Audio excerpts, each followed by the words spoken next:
Blog Talk Radio. Franchise interviews. From Easton, Pennsylvania to Sydney, Australia, you're listening to Franchise Interviews. Franchise Interviews. Welcome to Franchise Interviews, an up-close, behind-the-scenes look at franchising and entrepreneurship. Listen to interviews with franchisers, franchisees, franchise authors, franchise experts, and attorneys. And now, welcome your host, Marty McDermott, and Franchise Interviews. Hi, everyone, and welcome to a very special edition of Franchise Interviews, where for over 16 years now, we've been asking the entrepreneurs one-on-one. I'm your host, Marty McDermott. I'm the president of Franchise Interviews, and we have a great show today. We're meeting with Dan Doherty, Director of Operations and Vice President of Kelly's Roast Beef. And since 1951, Kelly's Roast Beef has been delighting guests daily with their freshly prepared sandwiches, succulent seafood, crisp salads, fries, onion rings, and legendary roast beef. And we're going to talk to Dan about that in just a moment on Franchise Interviews. So stick around because we have a great show.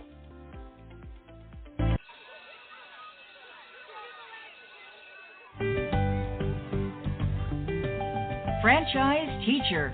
Would you like to know how to franchise your concept or grow your franchise business? Meet the experts at Franchise Teacher. The goal of Franchise Teacher is to teach, coach, consult, and advise. The team of experts at Franchise Teacher will evaluate your business model and present you with a winning business strategy. Franchise Teacher will help you decide whether or not your concept works and if it's franchisable. Franchise Teacher is proud to have over 30 years of experience in franchising as both franchisees and franchisors. Franchise Teacher are developers of over a dozen franchise systems, which include brick and mortar as well as home-based concepts of nearly 3,000 combined franchise locations. Whether you need to add more units or get more customers, Franchise Teacher can help. We will teach. Franchise Teacher will help you learn our proven system. Coach. Franchise Teacher will help you provide a game plan to succeed. Consult.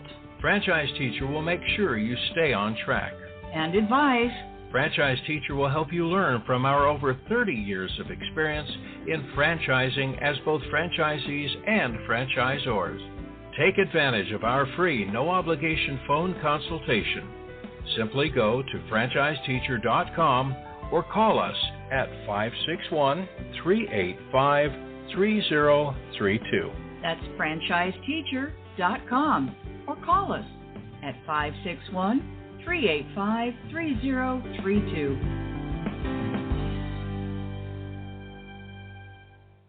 Hi, this is Connie McDermott, Administrative Assistant for Franchise Interviews, LLC, and you're listening to Franchise Interviews. Franchise Interviews. From Easton, Pennsylvania to Sydney, Australia, you're listening to Franchise Interviews. Franchise Interviews.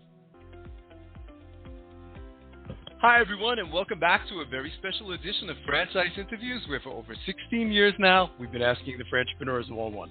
I'm your host, Marty McDermott. I'm the president of Franchise Interviews, and as we were saying earlier, we have a great show today. Well, we're meeting with Dan Doherty, Director of Operations and Vice President of Kelly's Roast Beef. And since 1951, Kelly's Roast Beef has been delighting guests daily with their freshly prepared sandwiches, succulent seafood, crisp salads, fries, onion rings, and legendary roast beef. Hi, Dan. How are you? Welcome to the show. I'm doing great. Thanks for having me. This is my pleasure, Dan. I'm really excited to have you on the show today. We always like to ask our guests, where are you calling from today, Dan? I'm calling from our office in Saugus, Massachusetts. It's right next door to our flagship restaurant here on Route 1.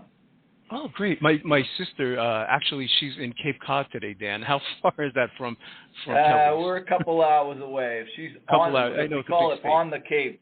Yeah, she's, on the Cape. She's at least a couple hours away. Gotcha. Okay, fantastic. You know, we've been doing the show now 16 years, and I don't think we've had too many brands that go back to 1951. I thought, maybe you could talk a little bit about the history of Kelly's, because maybe not everyone knows about the history.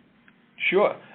So the original location, which is still standing today, was built on Revere Beach, directly across from the beach.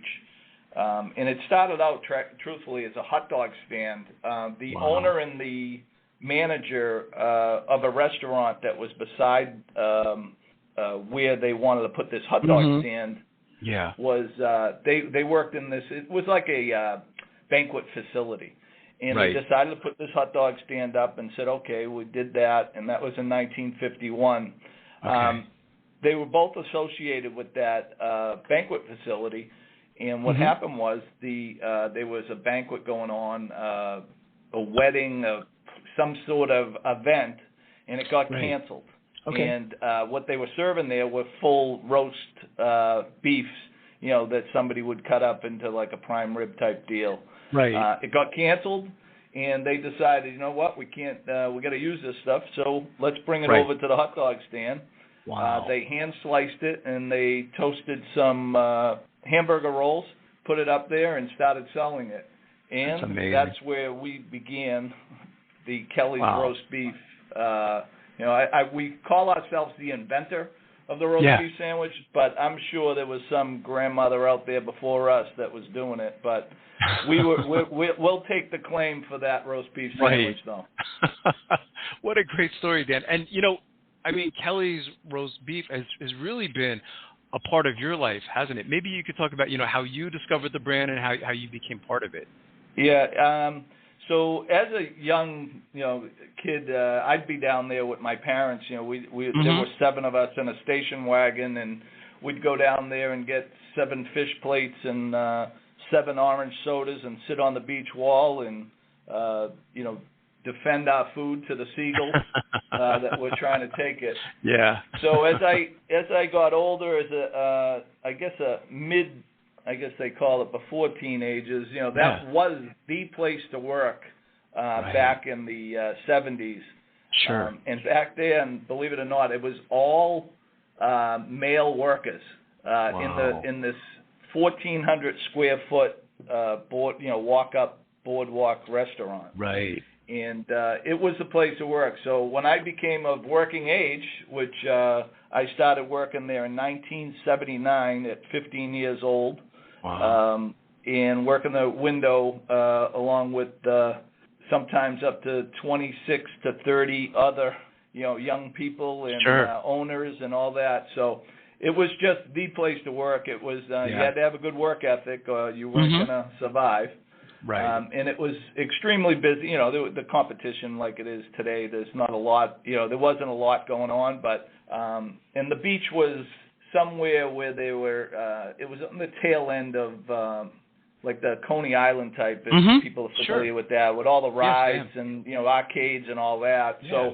So, during the 50s and 60s, that's where they got away with, being open to service those people that were coming down from all over Massachusetts. Right. But, I've worked on, at Kelly's since then in some capacity, whether it was part-time, full-time. I've been back for the last 30 years when we built our second location full-time. And for the last 10 years, I am the vice president and director of operations and run the company for the family. It's still the original family. It's family-run.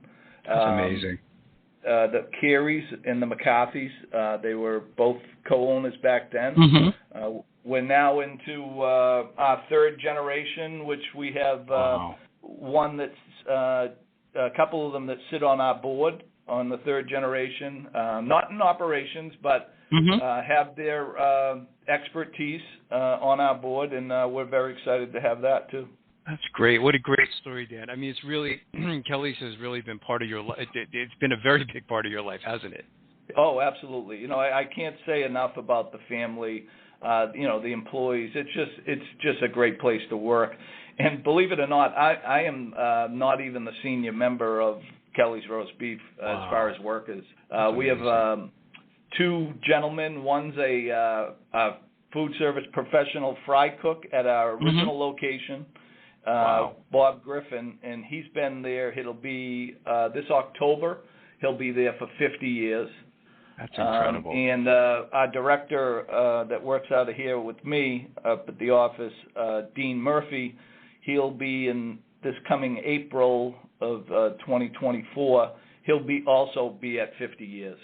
That's incredible. Yeah. You don't hear a lot of those stories. Yeah. Yeah, it's just, and then we have many employees 25, 30 years. So, if it wasn't for people, like the Dean and the Bob, people like me, I always say I wouldn't be here.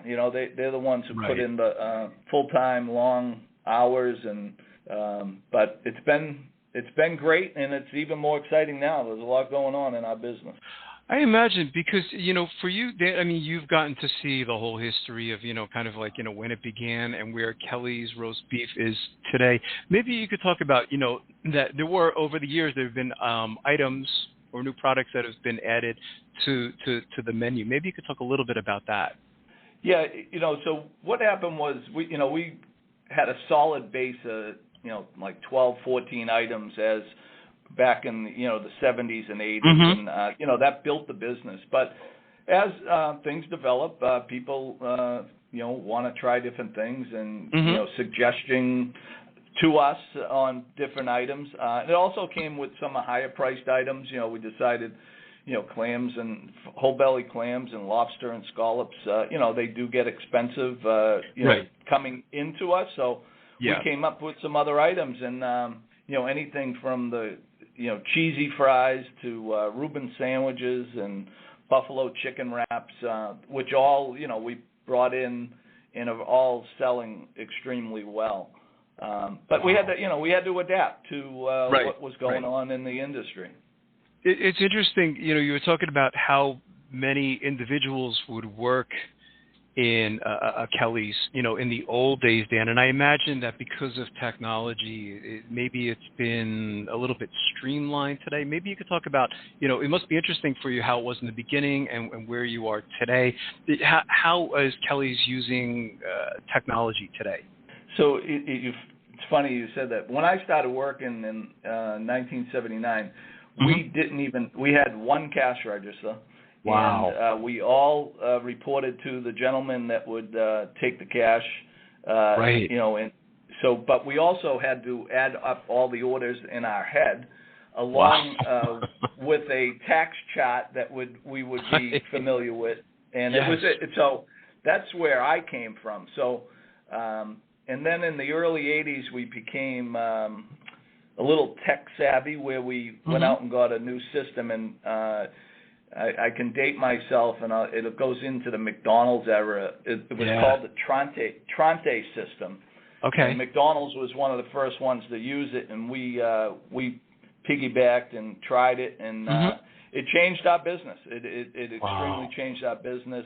And again, like you said, it was we didn't need as many people to push out as many orders, and that's, you go 30 years later, we're into kiosks and the whole digital online ordering and the delivery platforms, and just so much has changed. And if we even go back to when we had the one on only one on Revere Beach, the walk-up stand drive-through. We came up to here on Route 1 in Saugus, and we never ran a drive-through before, but we opened up with a drive-through, and that changed everything, because back then we would say, wow, that's great, we're getting 25% of the business is coming through drive-through. Right. Now, this day today, 70% of our business is coming through either drive-through or delivery platform or takeout. Wow. So it's just an incredible turnaround, and and it's happening. It's just the way of the world now, and people are willing to wait in the drive-through.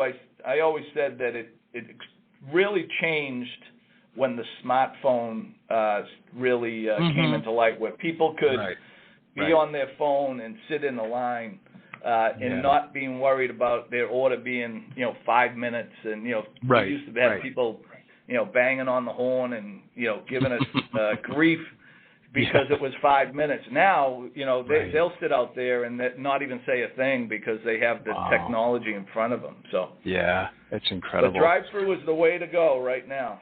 That's incredible. Was franchising wasn't always part of the picture, Dan? I get, in the early days. I mean, at some point, I guess franchising did become part of it. I imagine over the years, hundreds if not thousands of people said, I would love to own one of these. When did franchising kind of come into the picture? So it was the decision, obviously the ownership and the board, and where we are as a company, in what direction we wanted to go. So everybody was comfortable for years. Everything's great, and second generation, they're have done their time and been in the business and all that. Right. So back in I think it was about 2017, we got approached from Logan Airport, and the facilitators of them is called Massport, asking us if we'd like to go into Logan Airport. And we said, that's a big step. But they brought in a lot of local brands. They brought in, like Santapio's Pizza out of East Boston, and Trade out of Boston. Right. And then they got us, and we sat with them. They told us, we could help, they could help us. And it was very, very extremely difficult to give up. Sure. Our trade secrets, our product, and it's handing over our baby. Right. But we decided to go with a licensing agreement, and that was with the big, a big player, HMS Host, and we finalized everything, legally, and we opened it up. They let us come over. We trained all their people. Then we brought them up here. We trained more people up in there. And it was a success, and that's great. We said, okay, we can give it up if we can monitor. And I go over there once a week and talk with them and do a quality check. Sure. So we decided if we can do that, let's put it out and create a franchise. And we did the franchise development, and with lawyers, and made all that happen around 2019. And then we had a bunch of folks lined up, ready to go, and then the pandemic happened in 2020. Right. Yeah. So that set us back a little. Sure. And right now we have 3 different groups of franchisees that are with us, and it's been great. We opened up Salem, New Hampshire, which is the first one out of state, and we did that with a group called AAM15. They're out of Burlington, Mass, and they opened the first one. We went up there. We spent a good amount of time with them once again, and make sure that they're doing the right thing. And right. We ended up going with another group, which is a great partner, RA Ventures, and they're the ones who said they wanted to go down to the west coast of Florida. Wow. And that was, for us, we call it the corridor from Boston to Florida. And we feel anybody that can, get a Kelly's in the corridor from Boston to Florida is going to do well. Sure. So they decided they wanted to open up a bunch of them. They have one open right now in Sarasota, Florida. And again, as a team, we went down. We trained with them, and were there for the opening for a couple of weeks, and left them on their way, and now they're into their second one, which will be opening in South Pasadena, Florida, which is close to St. Pete's Beach, and that's going to be opening in July, and then they have another one followed in August. They're going into Naples, and they have another, I believe, 5 agreements to open 5 more on the west coast of Florida. That's amazing. Makes sense, I guess, too. I'm thinking, Dan, because, I'm originally from New York, and there's a lot of snowbirds, and they go down to Florida. So, I mean, I'm thinking of even with Massachusetts, it's the same thing. I mean, that they can go down to Florida, for whether they're down there for 4 or 6 months, and then still get a Kelly's, can't they? Yeah, and we when we opened up, we saw all those people. It was incredible. Yeah. There were snowbirds. There were people that were living down there full time. Right. But I always caution that we can rely on them for so much, but we need people to get a taste of this brand, that are from Detroit and they're from Ohio, they're from different parts of the country, sure. Because it can't all just be New Englanders. It's right. got to get people that live in Florida, and we're working on that, and that's where the folks at RA Ventures, they're gonna put a bunch of them down there, and we're gonna touch a lot of people. So, I mean, this must be a very exciting time for you then, too, Dan, right? I mean, because, again, you were there at the beginning, and now you see that, Kelly's Roast Beef, can really be, that national brand. It sounds like, and at some point, you're certainly going to accomplish that goal. Yeah, it's sometimes it's surreal because me, as a young 15-year-old, thinking about, your future and what you're going to do in life, and realize, I'm living a dream. I really am. Wonderful. And I'm seeing a development for people in my business also. We're able. We would give up some people that could work on the franchise end and get development for them for the future. And that's the exciting part for me. But it's sometimes surreal. When I'm down in Florida and I'm still in my same business that I was doing 43 years ago. Right. It's just incredible. It is incredible. The industry numbers are pretty significant too, and I thought that Kelly's even referenced them on the website. It mentioned food and beverage sales in the counter service industry, $246.7 billion with a B. And what's interesting about your industry, Dan, is the growth rate for fast casual restaurants. They've been growing 3 times faster than the restaurant industry as a whole. That's pretty significant too, isn't it, as far as numbers go? Absolutely. Again, it comes from the pandemic. I think everybody, that great word, pivot. Yeah. We didn't have to pivot. So what happened? We were built for this. So we were built for takeout, and we were built for quick service. So our 2020 year was busier than our 2019 year. Believe it or not. That's incredible, isn't it? So as everybody adapted, full service restaurants had to adapt to takeout, and all the other restaurants that just weren't prepared for it, didn't have the culture of the people that we had. That we were essential workers, and we were able to operate. It changed the business, the COVID, but again, we were already in that business. So, that segment of quick casual, it's building because a lot of people had to get into it because, people's demands have changed too. So a lot of people, we have a dining room, next door that sits 240 people.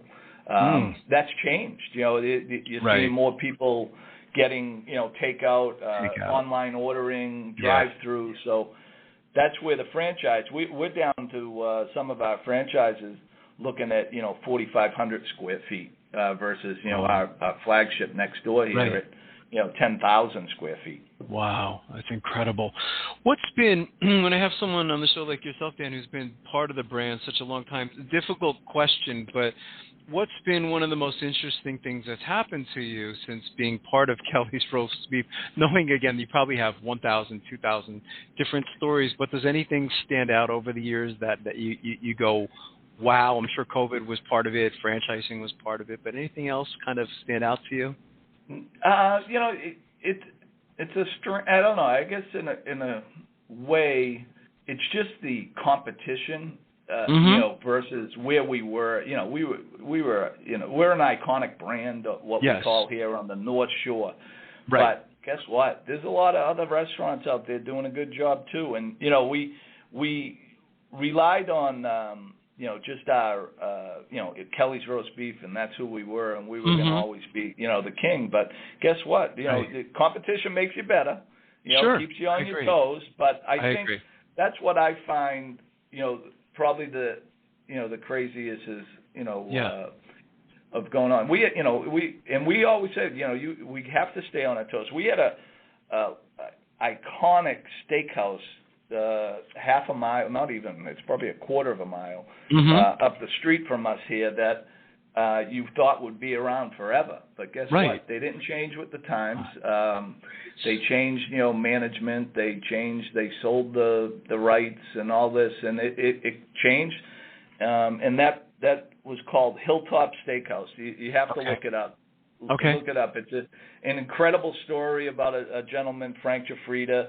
But again, it didn't last after changing hands and different people having different ideas and all that. So, and we're cognizant of that. Saying, we're going to listen to our customers. More importantly, we're going to listen to our longtime employees. That they understand. So, and we're going to be around for another 73 years. How's that? It's wonderful. I think that's fantastic.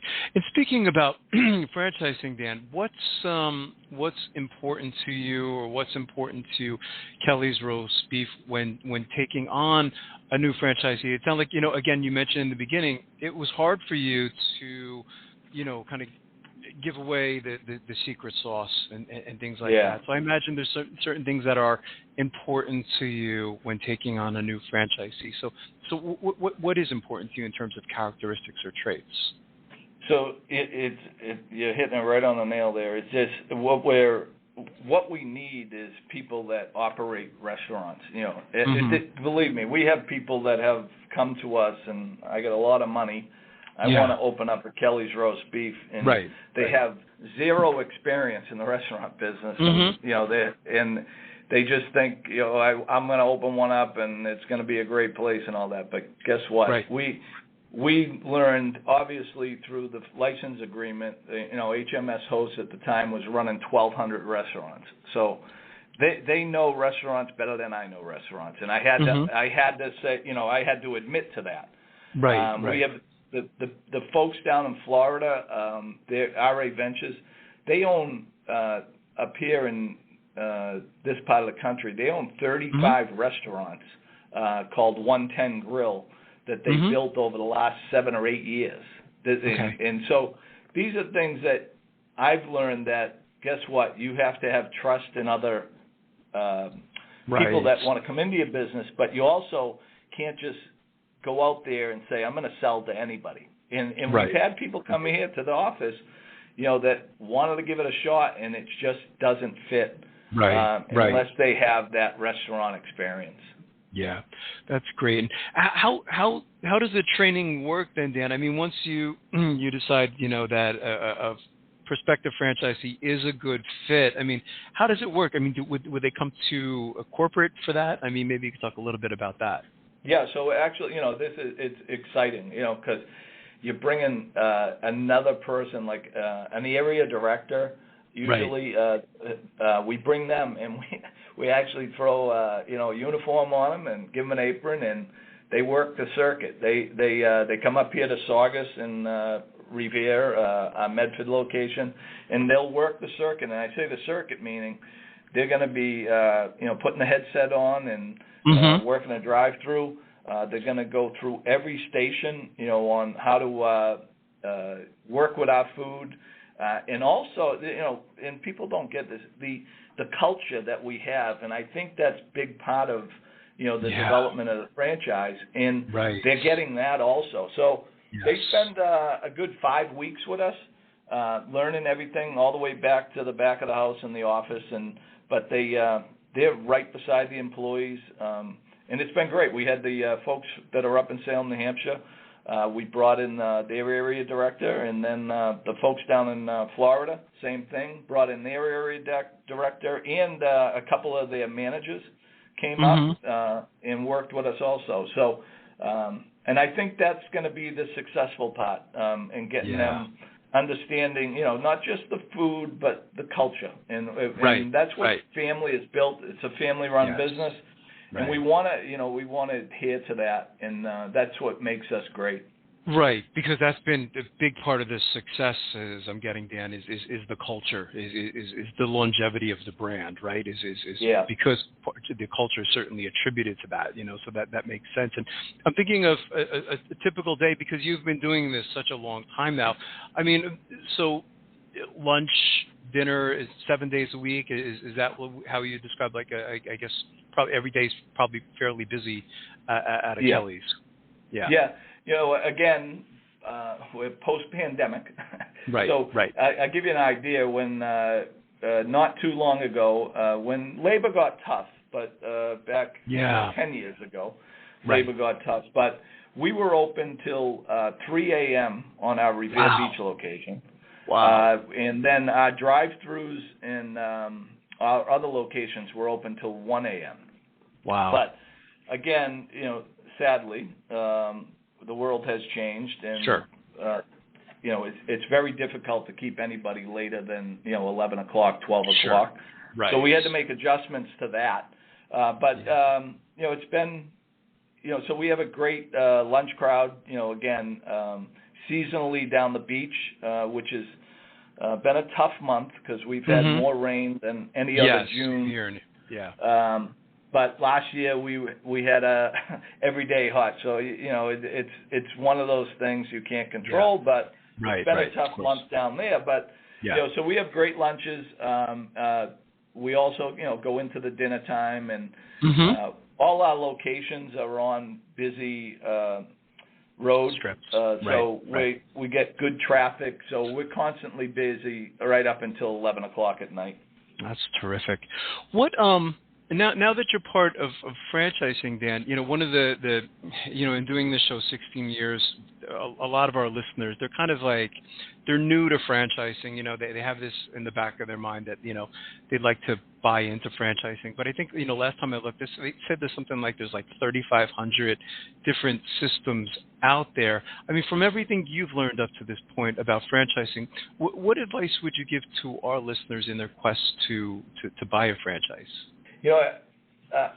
Myself, included, as somebody who watches the industry, and I would say, you got to be all in, and obviously it's a big investment, and you want to make sure that you have, and I say this, you may have the desire and the money and all that, but you have to have good people around you, and if you don't, you're not going to succeed.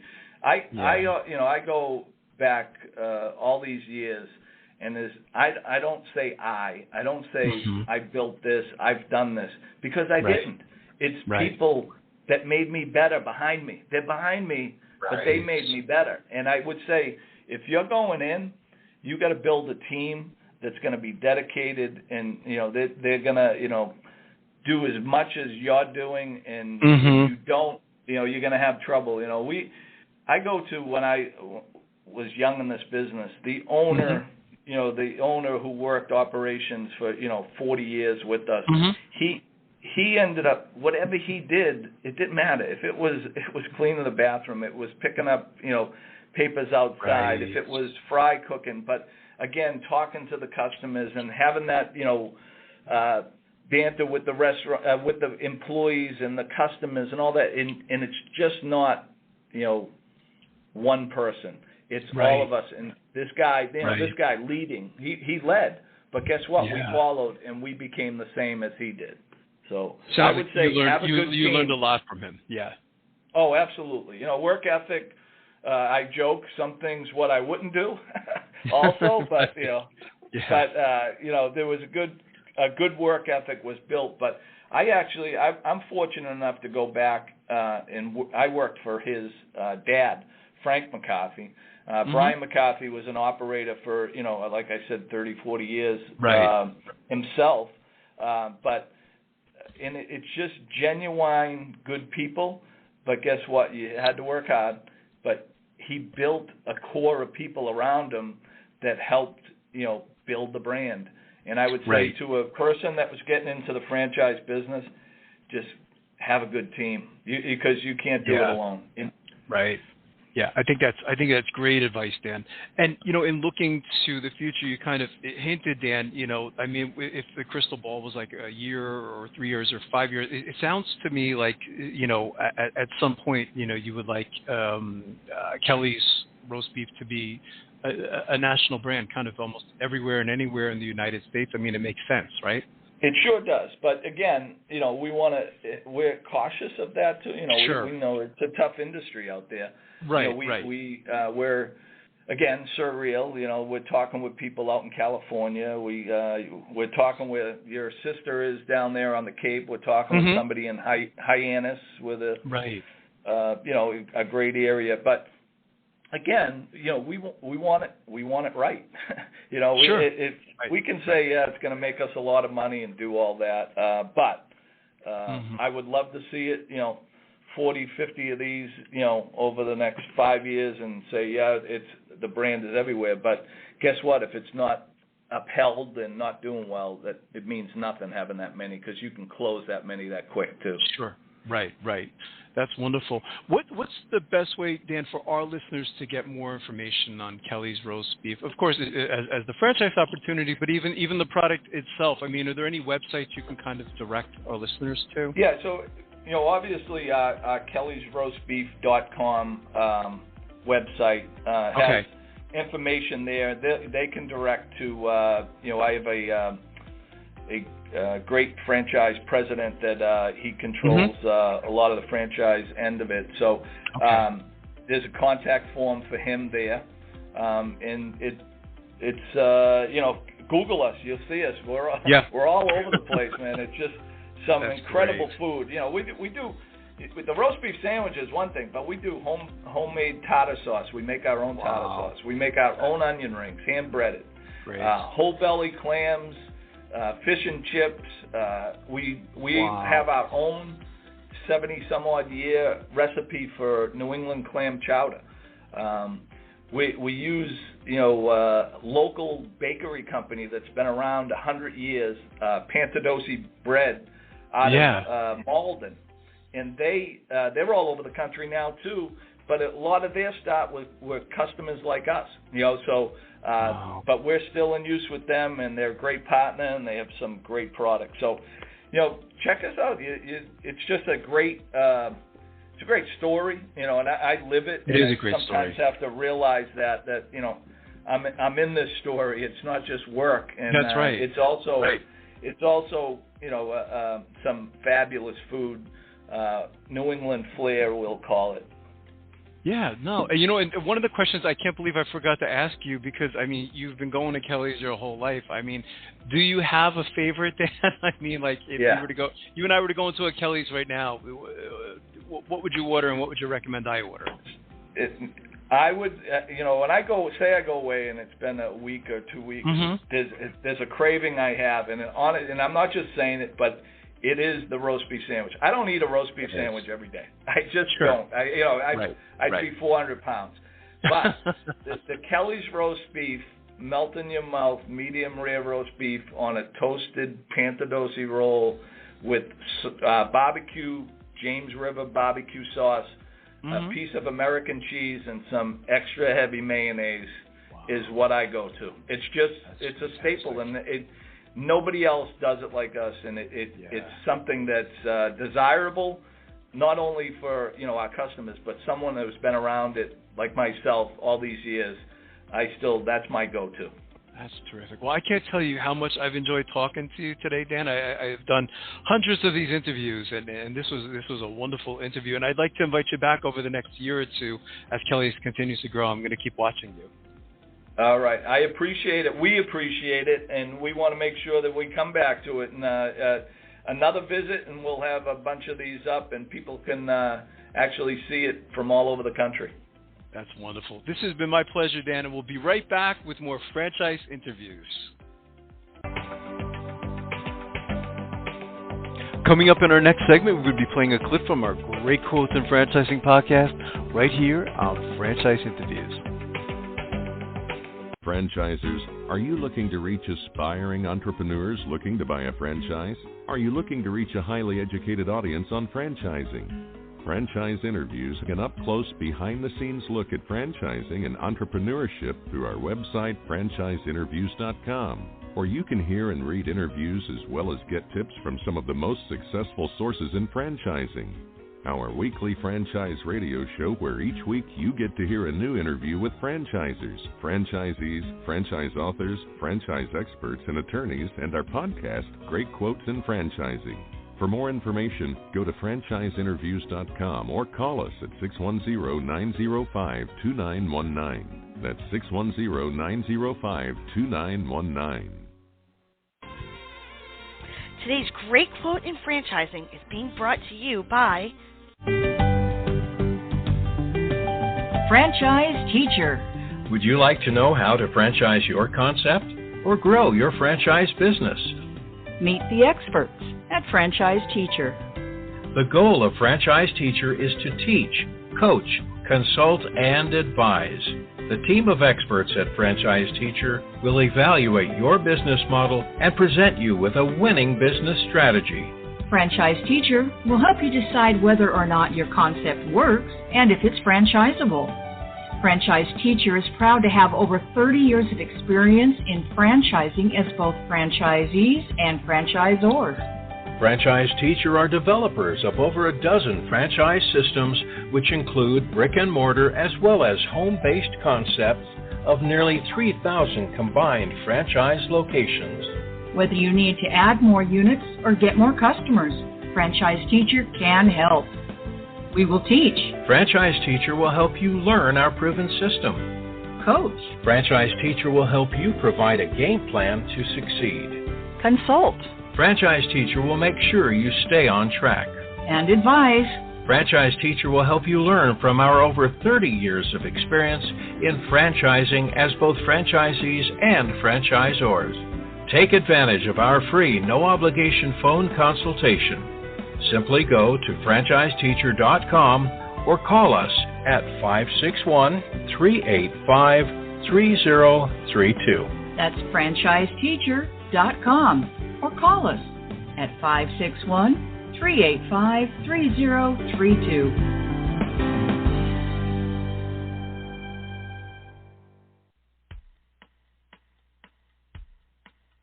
Hi, everyone. This is Marty McDermott, the president of Franchise Interviews, and welcome to another edition of Great Quotes in Franchising, where each podcast you get to hear a great quote in franchising. You know, we've been hosting franchise interviews many years now, and during that time, we've had some incredible quotes and lessons on our show. And if you go to our About Us page on franchiseinterviews.com, you'll take notice on why we started the podcast and radio show Franchise Interviews, and it suggests that every business has a story. And that's really been our experience in doing all of these podcasts and radio shows. Is every show we do, you'll notice that every franchisor, every franchisee has an amazing story related to franchising. Today's Great Quote in Franchising podcast comes from Tony Luffy. And Tony Luffy is the Chief Executive Officer of the Marleau Investment Group. And the Marleau Investment Group are franchise owners of some very popular franchise systems such as Little Caesars, Sizzler, Jack in the Box, Arby's, Church's Chicken, and most recently Sears Appliance and Hardware stores. And Tony talks about the difference between opportunity and regret. There's another great quote relating to opportunity. And again, we talk a lot about opportunity on our weekly radio show. It's said that luck is when opportunity meets preparation. But let's hear what Tony says about the difference between opportunity and regret. That we've been able to do on a large scale. It's amazing. If you go back to the beginning, Tony, I mean, were your goals, I mean, today, I mean, you're as large as like 200 plus units, but I mean, back then, I mean, when you go back to the beginning, I mean, was that your goal in the beginning, or was this kind of like just like a natural progression over time? It's both. Really, when I, in the early 90s, when I finally became a partner, a 10% partner of a small company, I wanted to get to 50 units before I turned 50. So I don't know if that goal was really feasible in my head, but that was the dream. But the goal, the most important part of it was I wanted to be an entrepreneur, I wanted to be independent, and I wanted to allow my ability to manage people and work with people to to develop into something that was bigger. I didn't know the size, nor did I plan for it to be a number of revenue, whether it's 10 million or 5 million, whatever it was. Right, it was really finding a way to make a living and support my family, at the same time satisfying my personal need, which is to be an entrepreneur.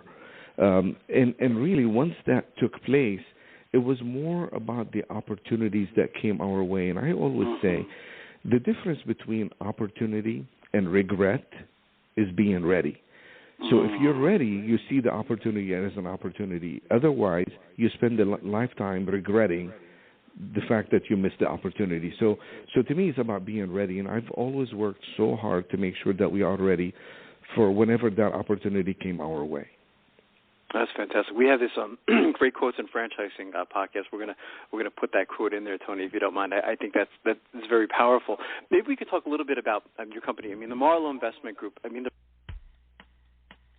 if you'd like to hear that whole interview with Tony Luffy, all you have to do is go to franchiseinterviews.com, and you can go to our franchises listed alphabetically page and simply go to the Marlowe Investment Group, and you can hear that whole interview. We have that interview also in our About Us page, and you can go to franchise interviews by category as well and go under the food category, because that's where most of Tony's franchises are located within his portfolio. And lastly, we'd just like to thank everyone for making this podcast such a tremendous success. It's amazing how many people have listened to the podcast over the years, so it's really been wonderful, and we'll see you again soon with another edition of Great Quotes in Franchising from Franchise Interviews. Take care, everyone. Franchise Interviews. From Easton, Pennsylvania to Sydney, Australia, you're listening to Franchise Interviews. Franchise